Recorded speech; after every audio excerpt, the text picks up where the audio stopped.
Tokyo Ghoul is almost here, and as I speak, there are some spoiler pages up for Tokyo Ghoul Chapter 1 or Tokyo Ghoul Chapter 144, whatever you want to take it as.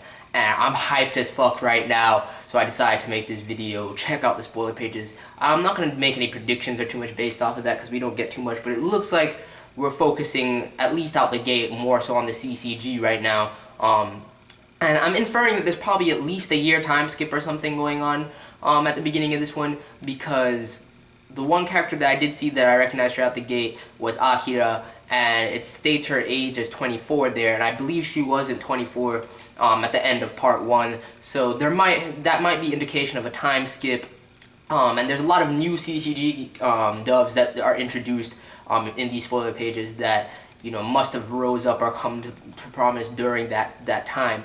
Or whatever, or maybe they've just always been there from other wards and we just haven't seen them, but whatever. I'm hyped as fuck. I'm not going to make too many predictions, like I said, based on that, because it's really not substantial enough. But I think I saw Hinami there also, and that other dude that was under Yamori, I believe that was him. Although I don't think he had purple hair, I think he had, but whatever, it's irrelevant. I'll be doing a formal chapter review once the chapter is officially out, so look forward to that. And since Tokyo Ghoul is coming, and I'm hyped as fuck, I thought what I would do is make a quick top 5 Tokyo Ghoul character video. I'm not going to go too much into my reasoning for putting these characters in my top 5. If you want to know more about why I picked them, leave a comment. I guess I'll do a little brief thing, but I want to make this as quick as possible. So, before I get into the top 5, I have to give a few honorable mentions of people that I really wanted to put in there, but can't. First, Takatsuki, aka One-Eyed Owl, aka Eto. Fucking beast of a character. I've liked her ever since she was just the author of Kaneki's books, because Kaneki and Hinami being so into that literature just made something about her so fucking relevant to me that when she was introduced during that book signing, I was just like, she's going to be something. And she was like, I'm thinking about making a story about ghouls and whatnot, blah, blah, blah. And I knew from then that she was either a ghoul or something. I was so confused as to why Hinami couldn't tell. But I knew it. I saw it coming, and when it was revealed that she was I was just blown away, and I fucking love Takatsuki. Hinami as well, one of the characters I really love. Just everything she went through with her parents, dope as fuck, and I would love to put her in there, but I can't. Hopefully she gets a lot more play in part 2. One of my favorite characters by far in the series, Touka. Fucking beautiful, love her character, love her mentality, because you need that, and by the end of part 1, I just really felt for Touka, even though from chapter 80 onward, she didn't have much, she just didn't get much play, you didn't see her much.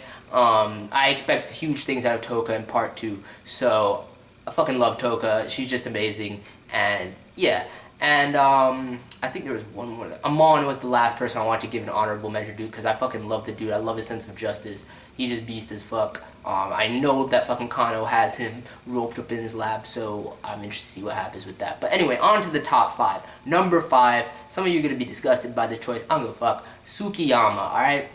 I love Tsukiyama's character depth. I just love his eccentricity, just all the fucking quirky things he says in English and in French and all this shit.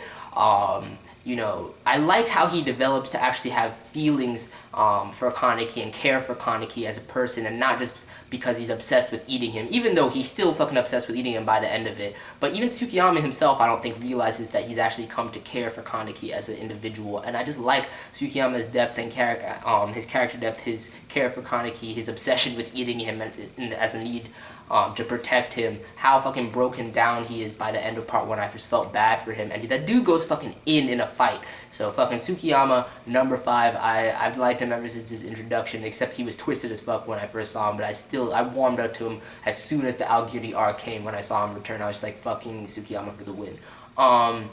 Number 4, some of you are going to be like, why is this random ass side character your number 4 over those people you honorably mentioned, and some of these other badass characters like Tatara from Aogiri, Noro, which I love all of those characters. There's so many characters in Tokyo Ghoul that are so fucking good, but you understand. First of all, what you have to understand for my number 4 is fucking Hide, okay? And what you have to understand is Hide is a fucking boss. I've said it time and time again. Hide is a deductive genius, and he's a true friend. Hide knew about Kaneki all along, ever since he started getting involved with ghouls. From then, you knew Hide knew about Kaneki's secret. That's the only reason he was getting involved in the first place. The tip about Algiri and everything to the CCG, joining them, trying to get closer to them, it's all for Kaneki's sake. And for those of you who are like, that was just an illusion that Kaneki was seeing before Arima takes him out, bullshit. Hide was there. Hide had his hands in it. Hide tried to save him. Hide accepted him for who he was, and I fucking love Hide. And it's not confirmed if Hide is dead or not, just like it's not confirmed Kaneki's dead or not. I mean, I expect to see both of them back. Kaneki, I've already given my sentiments as to why he's coming back. Hide, I don't think he's dead. I think he'll come back eventually as well. But if he is, that just makes it the ultimate sacrifice for me, and I love him even more. Number 3, Juzo. Okay, Juzo is my favorite CCG inspector by far. I do like Arima, and I would have put Arima, I might tie him with Juzo right here at the number 3 spot, because Arima is a fucking god, but I want to cop out on putting Arima on my top 5. That's just not even fair. But Juzo is the young Arima prodigy. Dude is a fucking baller. Just everything he went through with his backstory, getting his testicles smashed, you know, goes in a fight, he's fucking insane, gets his leg chopped off, doesn't even think anything of it, and by the end of part 1, when Shinohara is a fucking vegetable, you see he develops human emotions and learns what it means to care about people, so I fucking love Juzo, love his development, great character. I know I'm rushing through this, but I just want to make this quick. Number 2 is a tie, and you can already guess who my number 1 is, so anyway, number 2 is a tie. These niggas right here, yes, it's my fucking phone case, Yomo and Uta.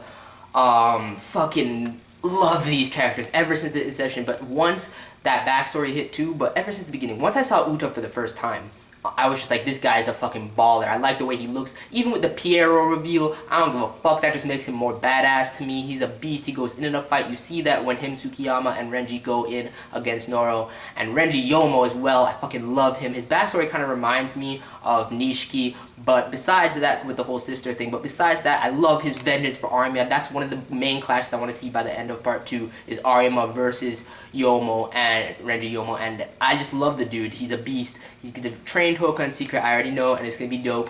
And that's just what I need to see. That's what I need to see. Fucking Uta and Renji for the motherfucking win. I love those two dudes, from their character design to, you know, how they go in, just everything about them. And Uta's personality, I fucking love as well. Fuck you guys for hating on Uta. I know everybody hates Uta right now. I don't give a fuck. Yes, he's fucking twisted, but he's a baller. Number 1, don't even have to waste time on this. Kaneki Ken, you already know. That's what a good battle manga does, seinen or shonen. The main character should be your favorite. And Kaneki Ken is a beast. His development, going from a crybaby character to a fucking insane bar, even though he goes mad dog with the Kakuja sometimes and is insane. He's a beast. Dude's alive. Dude is coming back. I don't care what anybody says. I have faith, just like I had faith in this new part 2, and here it is, and Kaneki will make his return, trust. Anyway, that's pretty much it. Let me know what your top 5 is, what you thought of my top 5, any questions you might have, what you thought of the spoiler pages of Tokyo Ghoul, what your expectations are. Lots of stuff going on. I'm fucking Tokyo Ghoul fanboys for the win. Peace.